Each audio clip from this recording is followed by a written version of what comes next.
Welcome to the Grow Your Independent Consulting Business podcast. I'm Melisa Liberman, a fellow IC and business coach. On this podcast, I teach you to become a consistently booked independent consultant without becoming a pushy salesperson or working 24/7. If I can do it, you can too. Listen on to find out how. Welcome to episode 222 of the Grow Your Independent Consulting Business podcast. This is Melisa Liberman, and today we're talking about adding physical products to your consulting business. I am so excited to share this with you for a couple of reasons. Number one, I've been sharing with you on and off a little bit about the fact that I'm adding physical products to my business. So today is the day I'm going to really open the curtain and tell you exactly what I'm creating, why I'm creating it, what the process has looked like so far, and give you hopefully some behind the scenes that might inspire you when you think about adding physical products to your own business. The second reason I wanted to record this episode for you is that oftentimes I think consultants think of physical products that is not really applicable to our type of business as a consultant. Maybe a book, but other than that, it's hard to imagine how a physical product line might come into play as a revenue stream for you and your business. So I want to share with you a huge variety of types of physical products that you can be creating for your consulting business based on examples from peer consultants, so other consultants that are already offering these types of products to hopefully inspire you to imagine what might be possible for you in your business and how it can benefit you, obviously, from a revenue stream perspective, but beyond that, and give you an idea of what this could look like so that you can consider it as a strategy, either in the short term, if you're at that place in your growth pattern, or set yourself up for the long term to be successful when you're ready to introduce a physical product. So that's what we're here for. I'm so excited to share this with you so that you've got all of those behind the scenes and can figure out if this is something that you want to offer as you think about where you're taking your business here. All right. Let's first talk about what specifically has prompted today's episode at this point in time. As I mentioned a second ago, I've been teasing this a little bit, letting you know that something is coming, a physical product of some sort. And today is the day that I tell you what they are. And the reason why is that I've finished all of the samples. There are 3 physical products, and all 3 physical samples are in my hands. It was definitely a roller coaster to get there. I'll give you a little glimpse into that. But they are now in my hands. And as of today, I have approved all 3 of them, and they are in different variations of manufacturing. So I thought it would be a perfect time to take a bit of a milestone here and share with you. You'll notice from the title, this is part 1.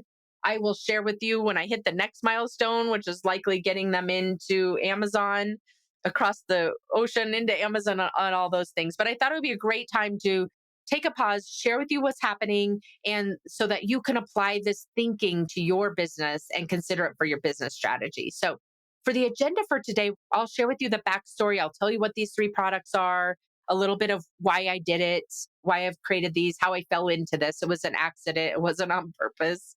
Just like when I became a consultant 13 years ago, it was an accident. This was a great accident that's happened. So I'll give you a little bit of the behind the scenes, how I got from this as an idea to where I'm at now. And then we'll transition into you and your business. I'll share with you what to think about when you're thinking about why to create physical products. So what types of products could you be creating as a consultant? I think you'll be surprised at some of the examples I'll share with you that you might not have even thought was possible for you as a consultant. We'll talk about what types of consultants these types of physical products really work well for. And I think you'll be surprised about that as well. And we'll talk about what the target market could look like. So who would you sell these products to? You want it to be more than just your, kind of the target base that you likely have right now, for example. I'll also talk with you about, you might be worried, I'm not specialized enough, this won't work. I wanted to talk with you about how you can actually use this to your advantage if you're in that situation. We'll also talk about if you're worried about creating a competitor to yourself through putting some of your methodologies into a physical product and why that is actually a benefit, not a risk. And then we'll dive into examples of consultant products. So I'm going to share with you 5 specific examples. We'll put the URLs in the show notes where you can go look at these products because I think you maybe really, I'll use the word surprised again. You might be surprised by some of the pricing that consultants are offering for these types of products and how that it really ties into value-based pricing versus, cost or time-based pricing. At the end, I'm going to share with you what to watch out for. So, as you're thinking about folding this into your either immediate or mid or long term strategy for your business, what do you want to watch out for? And then we'll wrap it up with next steps. Okay, great. I'm so glad you're here. I can't wait to share all of this with you. Before I do, I want to encourage you to go to growthatlas.solutions. That is the URL for this line of business that I'm describing to you today, growthatlas.solutions. And you can sign up to be on the wait list so that you can be one of the first to know when the products are available and can go look at them and decide if you want to buy them. And we'll also be sending some other, not too frequently, but some updates along the way between now and then. So if you're interested in physical products and seeing how I roll this out and or buying some of these physical products I'll tell you about, you can go to growthatlas.solutions and get on that specific list. Okay, so let's first start with the backstory. And I'll put the photos, we'll put the photos of these 3 products I built into the show notes so you can get a glimpse of what they look like. They are beautiful, if I say so myself. They're beautiful. There are 3 products. I'll tell you what they are, and then we'll kind of work our way backwards and talk about how it got started and that kind of thing. The 3 products are a planner for business owners, a project planning desk pad, and a business owner mindset journal that is called the 100-Day Business Brain. So those are the 3 products. One is a spiral 90-day planner that is almost 8.5 by 11, a little bit smaller. I'll tell you how that happened here in a minute. A desk pad that's like you put it on, it's got a beautiful cover, and then you just rip off these project plans as you are planning out projects, which is a very valuable complement to any electronic planning that or digital planning that you're likely doing, which I personally have everything online as well, but I love having the physicality of writing it out. And there's a lot of science behind and psychology behind why it's so valuable to actually physically write in addition to, anything you might be doing online. So we've got the business planner that's a spiral 90-day planner that walks the business owner through a journey of re-clarifying their vision or setting their vision if they don't have one, assessing the business where you're at right now, setting 90-day goals, building out 90-day plans, and then breaking those down into monthly, weekly, and daily execution, and really helping you to support your whatever your goals are on a quarterly basis so that ultimately those roll up to achieving your yearly goals in a way that feels more solid than it ever has before. And then that 3rd product is the Business Brain Journal. And it's 100 days of really distilled down what are these 6 core mindsets after having worked, in doing this for myself for 13 years and making so many mistakes and working with so many business owners one on one. I've really distilled it down into 6 mindsets that I know are the most critical for the success of a business owner. And the journal helps to, number one, really clarify and help you to understand where you're at right now with respect to that mindset and the effectiveness of your current mindset, and then to build up and evolve and optimize your mindset in each of those 6 key areas. And then to get a really clear understanding of what you want to continue reinforcing so that by the end of those 100 days, you have an incredible transformation about the way that you're thinking about your business and setting yourself up for success in a way that you've never potentially considered before. So that's how I designed that particular product. So they all go together so nicely to complement each other, overall helping business owners grow both the businesses and themselves. So those are what the products are. How did we get here? I started last August. So as of the time of this recording, that was 10 months ago. And I did not do it on purpose. I was on the list of a coach who I now know, I didn't at the time exactly, who helps people, coaches, people who love journals, designers, all sorts of different types of people who want to build a physical product. She helps them design, build, manufacture, sell physical products. I was on her list, her email list, and she offered a sprint, 6 weeks to create a journal. And I was so excited. I didn't really do too much research. I was just really started off wanting to go down this path so I could create a physical product in addition to my book that I could send to my clients so that it would support them in the work that we're doing one on one, growing their businesses. That was all. I just wanted to build something, really tangible that I could send to my clients. Well, after I got into this group, which was about, I think, $2,000 to join, something like that, maybe three, it wasn't a nominal investment. But as soon as I got into the group and started on the first call, it quickly became apparent that I was in the wrong headspace and maybe the wrong place to build out a journal or a planner and get it manufactured. And it, requires truly a minimum of 1,000 units.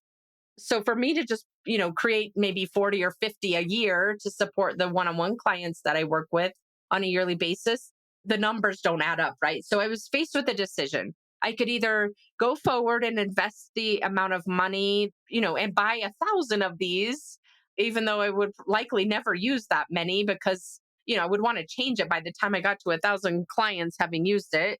I could go down that path, or I could quit, or I could decide to build another business unit with this. So, of course, now I decided the third, but it wasn't an easy choice. I decided to build out a business unit for these products.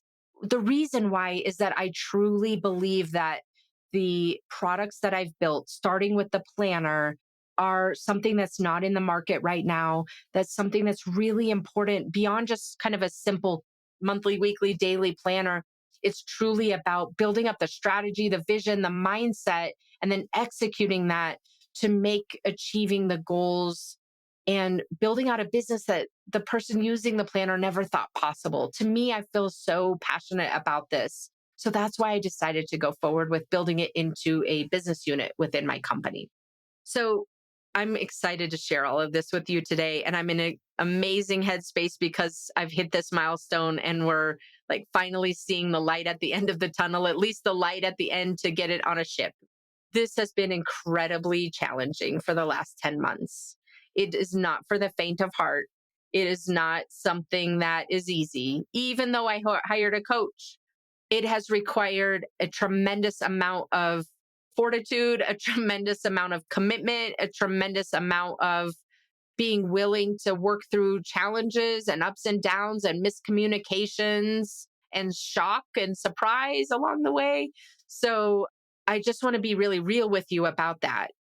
I'll share with you just a tiny bit of what this process has looked like in case you're interested on what it takes to bring a product to life. And then we're going to switch over from this story over to the truth and the examples and the thought process that you might consider the strategy of folding this type of a product line into your own business.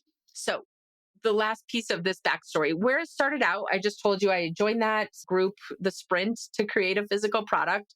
So I worked with a coach that really helped me dial in the client journey. What was I trying to help someone accomplish with this product? What was my, target market? Of course, it's consultants, but it's even beyond that, which is the wider range of business owners, and really building out a very carefully thought out, mapped out journey from beginning to end of this 90 days, for example, with the planner. And then ultimately, I repeated this with the other two products. And so I created this design and wrote it all out and revised and revised and revised. And then I hired a designer on Upwork to help me to put the ideas that I had written out in text onto paper. And so he really designed every single page. And then we went back and forth so much on how do we simplify this? How do we make it most effective without making it overly complicated? And really dialed in this design, which ended up taking maybe 2 to 3 months instead of 6 weeks. And then from there, I was able to start leveraging the manufacturers. So the coach that I'm working with, she has a relationship. So has been to China many times, has a lot of relationships. And so we started working with one of her manufacturers. And I'll just tell you one of the stories that was shocking to me.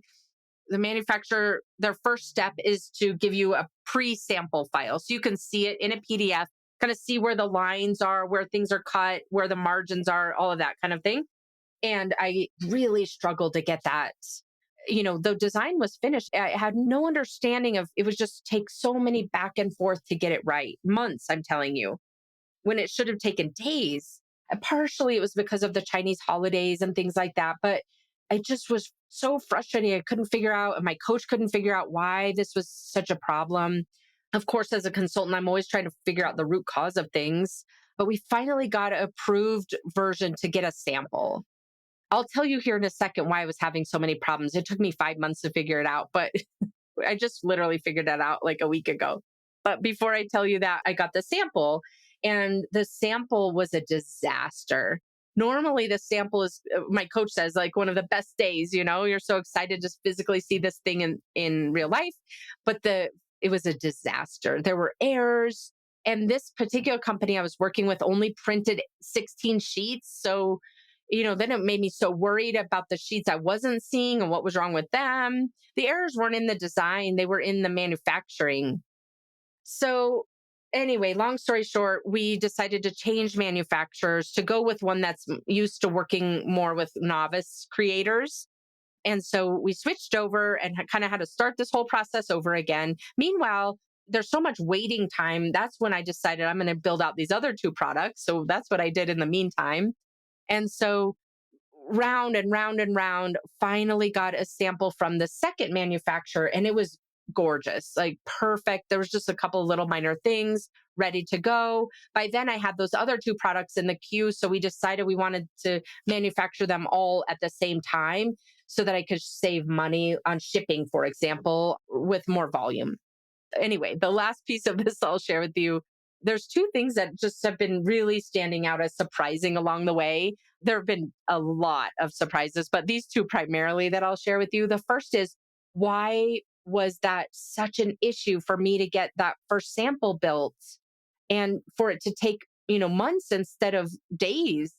It turns out I literally figured this out only a couple of weeks ago now, after having battled this for so long, that the manufacturer was changing my design from 8.5 by 11, which is US letter based format, to A4, which is slightly more narrow, very ever so slightly more narrow.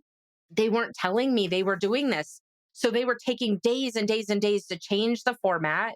And then they would make mistakes. They would actually add in like extra page numbers. I could never figure out why all this was coming. It was because they were completely changing my design instead of just saying to me, hey, listen, the format of this is the wrong size. It took so many months.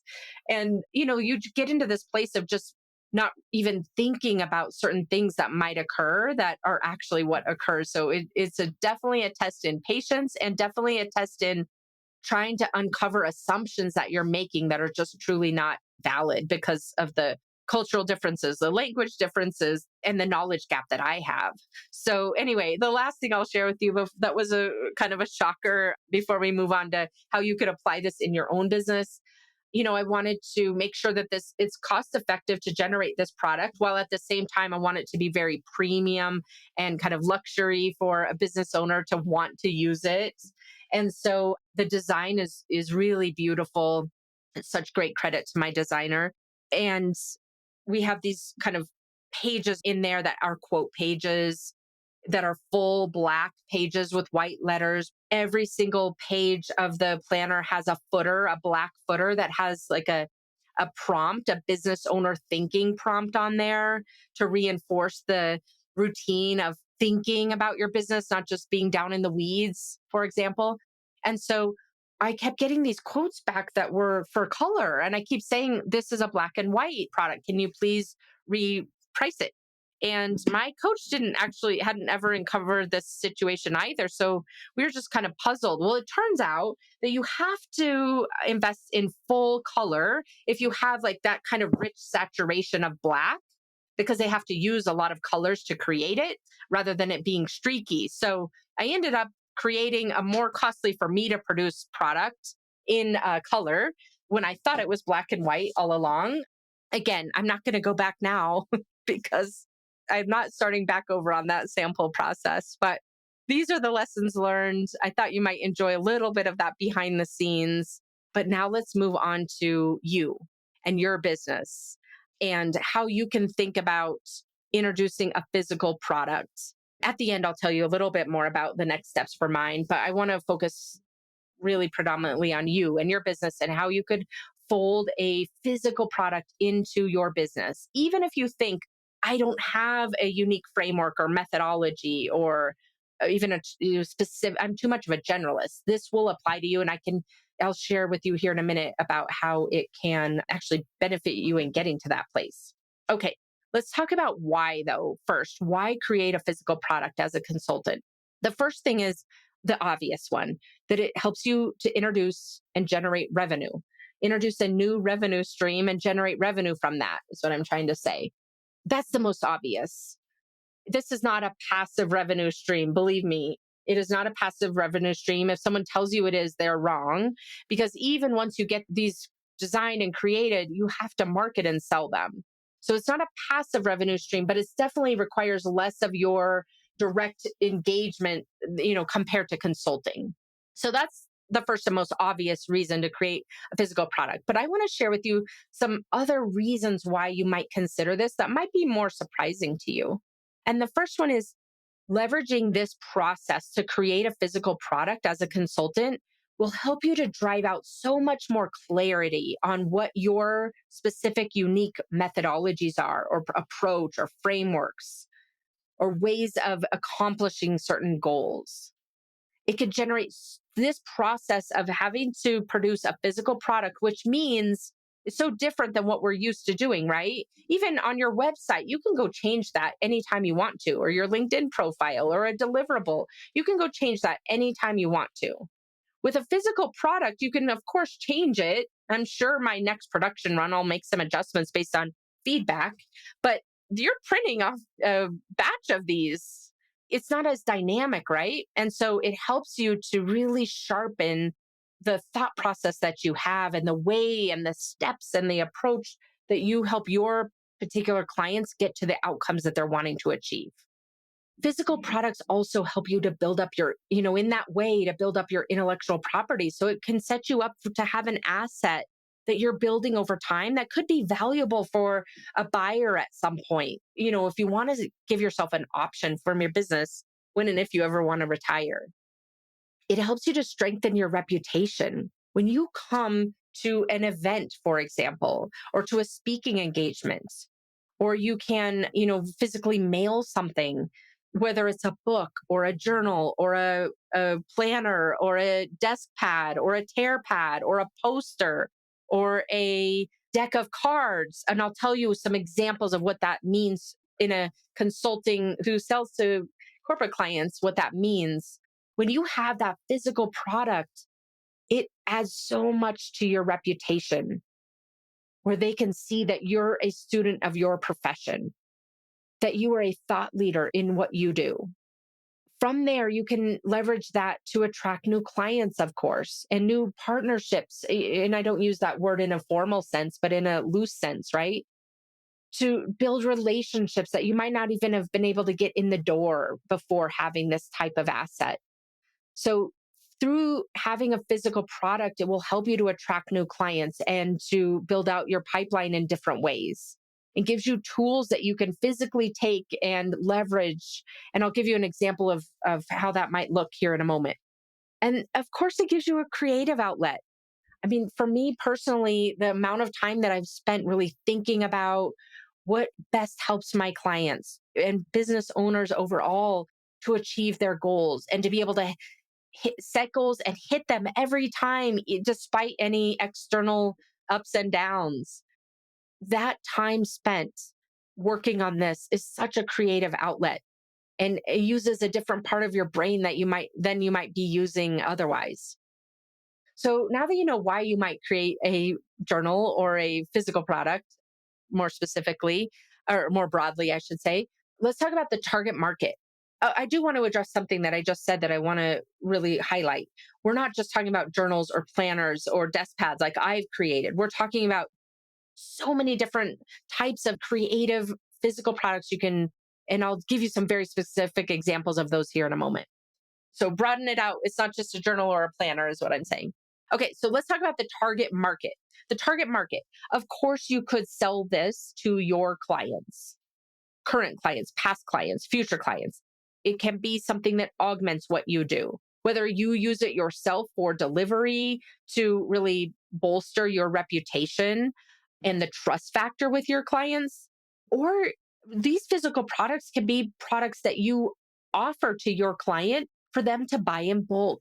For example, you might have, if let's say you're in product development, you might have a set of cards that are really intended for product managers, for example, that they could go through, and it works on different scenarios that they might be facing. Like, here's a cheat sheet for a stand up, for an effective stand up, as an example. I'm just literally making this up as we're talking right now, as an example, right? And so you might be able to sell those physical products in bulk to your clients for them to spread throughout their organization to individuals that you may never even meet, and to help them to introduce the concepts and the strategies that you work with your clients on, and to build a culture and practice and routines around the things that you're wanting to introduce to your clients to make them more effective. Now, as I say that, you might be worrying, oh no, I'm going to work myself out of a role as a consultant.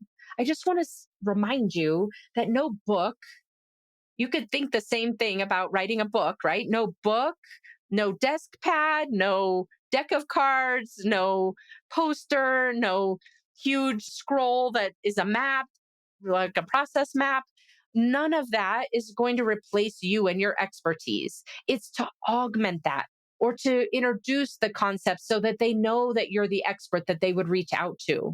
You're not going to be replaced by a deck of cards. So I know that might be a concern, but I would strongly recommend to you that you leveraging this type of tool to get your name out there, to create a larger awareness, and then ultimately to attract the ideal clients to you, because you only need a handful at a time, right? You might need work with one or two or six or a dozen clients at any given year. You're not going to work yourself out of a job by producing these physical products.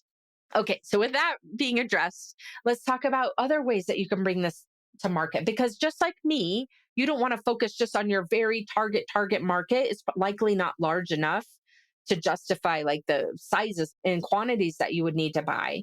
So you want to be thinking about selling your work in bulk to your clients. You want to be thinking about how could you sell these physical products to channel partners, for example. So let's say that there's a software provider that both of you work with the same type of ideal client. Think about that channel partner, that software company. How amazing would it be that they could take your physical product to events and hand it out as a gift to their prospects? Or they could take it to conferences, or just even on individual sales calls. That now you're talking about selling a volume of your products to a wider audience that then are giving them out. So they paid you for the product, and then they're the ones spreading the word about you and transferring that reputation from that transfer of trust. You may also consider selling this product to other consultants. I'll give you an example here in a minute of what that looks like from the table group. You could sell your frameworks to other consultants, especially if you have more supply than demand. They could be using the tools that you've created to work with their own clients or as subcontractors to you. So there's so many different ways to bring what you're building to market and who you're selling those products to in a broader sense. Now let's talk about the types of consultants this can work for. Like I said, you might be having a certain scenario in your mind, such as executive coaches who could use a planner to, or a journal, or a some kind of a process map, a printable process map, step by step, to bring this to life. And so that's, of course, a scenario that's really valuable. For example, an executive coach that works with executive presence or become better leaders. The other types of products, as I've been doing this for the last 10 months that I've run across, are products created by strategy consultants, marketing consultants, leadership development consultants, organizational change consultants, organizational development consultants, lean consultants, of course, the executive coaches, product management and development, innovation, facilitators, customer success consultants, sales consultants. That by that I mean not sales engineers, but consultants who work with sales organizations. There are so many of these different types of products out there that your peers are creating that hopefully by me giving you that list, if you're thinking, well, this can't apply to me, I want to challenge that thinking for you and to encourage you to think, how could this apply for me?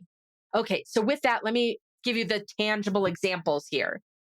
And I want to share with you the pricing of some of them because I think it might surprise you. The first one is these are card decks by a company called PipDecks, PIPDecks.com. And there, I don't know, maybe a dozen of these different decks on their website. You can go check it out. We'll put the link in the show notes. But they do things like workshop in a box, facilitation deck of cards, negotiation deck of cards, innovation deck of cards. So, whatever function you're in a corporate environment, having access to this deck of cards and being able to pull out and say, okay, I'm working on this type of a project or this type of initiative. How might I tackle that? It's so fascinating. And they've packaged it all together for the end users. And so the deck of cards, you tell me, what do you think the price is for that type of deck of cards? Write down a number if you're at your desk. You might be over this, but I think I was surprised. $139. So it probably cost them maybe $2 landed, if that, to generate these deck of cards. Of course, not the R&D side of what it took to develop them, because they're beautiful cards. $139. Again, as I alluded to at the beginning, this is such a great example of how the amount of time or the cost of something to produce has nothing to do with the actual price of it. If we're thinking about this from a value perspective, right? The value is the result that the client, the person who's buying this gets, or the company that's buying this gets, versus how much it costs to produce it. So $140 per deck or $850 per bundle. So imagine selling that, a dozen of those to a company or 100 of those to a company, depending on what it is that, the size of the organization. Now we're talking some real math here for a revenue stream perspective. Another example is the 5 Dysfunctions Facilitators Kit. It's by Table Group, and they offer some certifications and that kind of thing. But their kit is $17.50. So you can buy this facilitators kit that is a physical product that you get in the mail. The other one that with some like workbooks, there may be a deck of cards in there. I'm not exactly sure, that type of thing. Innovation Games books by Luke Hohmann, Hohmann. That one is so interesting. They're books, actually. So maybe more on the traditional side when we think about physical products. But the books are geared toward different scenarios, innovation related scenarios, and gamifying those and so you're able to implement them. A company called Grove Tools has so many different kits on their website, everything from strategic visioning to project kickoff to team performance. And the one that I really thought was interesting is the project kickoff. It's literally a scroll. So it's a rolled up, kind of a long butcher paper, if you know what that might be old school, but a huge white piece of paper that's rolled up into a scroll. And then you would take it potentially to your client and roll it out and put it up on the wall and use it to facilitate that project kickoff. I think it even comes with a pen, maybe. But that's a really interesting example of the different types of physical products that you could create. Imagine going to a lean review, for example, with your clients, if you're a lean consultant, and having that type of physical product and then giving it to them when you're done with that first engagement and you've taught them how to use it, and then they infuse that into their process and their culture. And then maybe you turn into more of an advisory type consultant thereafter. And then the last example I wanted to share with you is called Method Kit. And they also have a variety of different types of products, including, I believe, my memory serves me, decks of cards and workbooks and that kind of thing. So fascinating to see the different types of physical products that are out there and available, and hopefully to inspire some ideas that you could start thinking through for your own business. It doesn't have to just be a journal or a planner or a book, it can be so many different things based on the scenario and the use case that you're trying to help your clients and your target market to accomplish. Okay, before we wrap up, I want to share with you the considerations. Again, I said before, I believe that this is not for the faint of heart.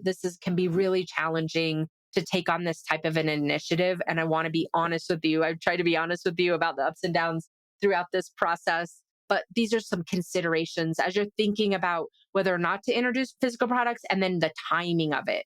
The first is that it will be a distraction from your core business for sure.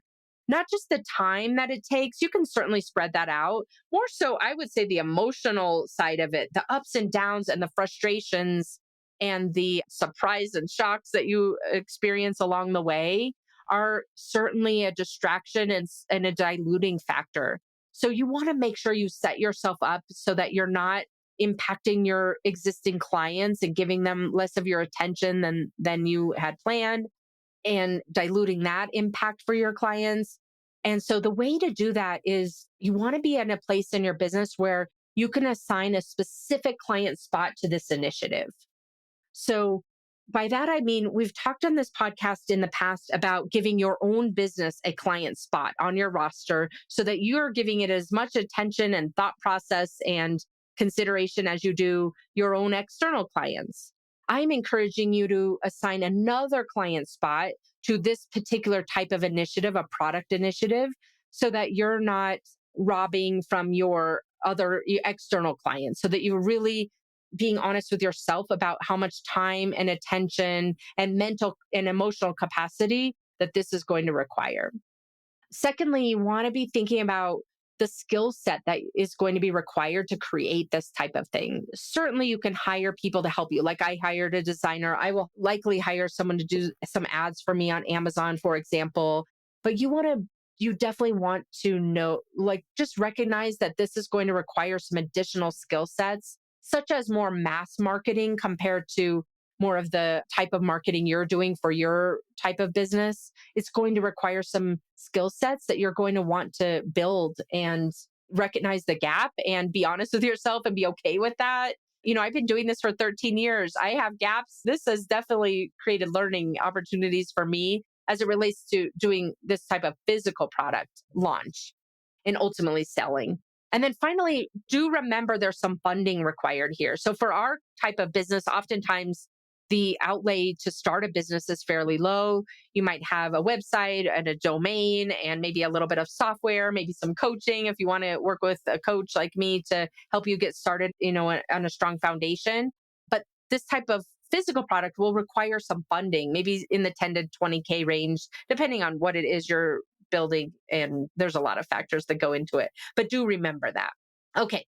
So as we're wrapping up today's episode, and before I give you the next steps to put this into action, I just thought it would be fun to share what's next. So, what's the next phase now that I've got these physical products into production? The next few steps are finalizing that production. Hopefully, that'll be done by the end of June. Then I've got to get photos made, professional photos, so I can finish my Amazon listing and my Shopify website.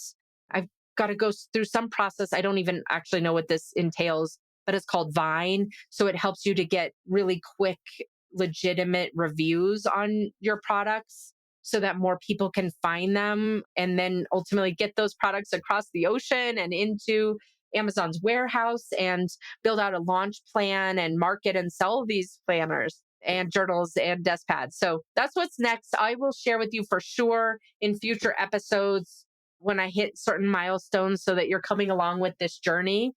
But to put this episode into action in the meantime, I encourage you to consider a physical product, whether that's right now, you're ready to do it, you can allocate the space to do it, go for it, or whether it's you knowing that this is part of your overall business strategy and starting to take some initial steps to set yourself up for that ultimate edition of the product line where you're thinking about your frameworks and building out your methodologies and really investing your mental space in thinking about what type of unique approach you have in the market. And then ultimately that would inform your physical product because that's going to benefit you either way, whether you ultimately create one or not, a physical product or not. If you want help with this type of an approach or any type of growth strategy that you've got in your business to help you to achieve your goals more quickly, more effectively than you would do on your own, consider reaching out to determine if coaching together would be a good fit. You can book a coaching exploratory call on my website at consultmelisa.com, Melisa.com. And I would love to meet with you, hear what your specific goals are. If I believe working with me would be a good fit, we can talk about what coaching would look like. If I don't, I will tell you that too and recommend a great next step for you. All right. So good to have you here today. I look forward to sharing more with you about these products, but thank you for listening. And I'm excited to hear what this might have inspired in your own business as it relates to adding physical products. All right. Talk with you next week. Thanks for joining me this week on the Grow Your Independent Consulting Business podcast. If you liked today's episode, I have 3 quick next steps for you. First, click subscribe on Apple Podcasts or wherever you listen to make sure you don't miss future episodes. Next, leave me a review in your podcast app so other independent consultants can find and benefit too. And finally, to put the ideas from today's episode into action, head over to melisaliberman.com for the show notes and more resources to help you grow your consulting practice from your first few projects into a full-fledged business. See you next week.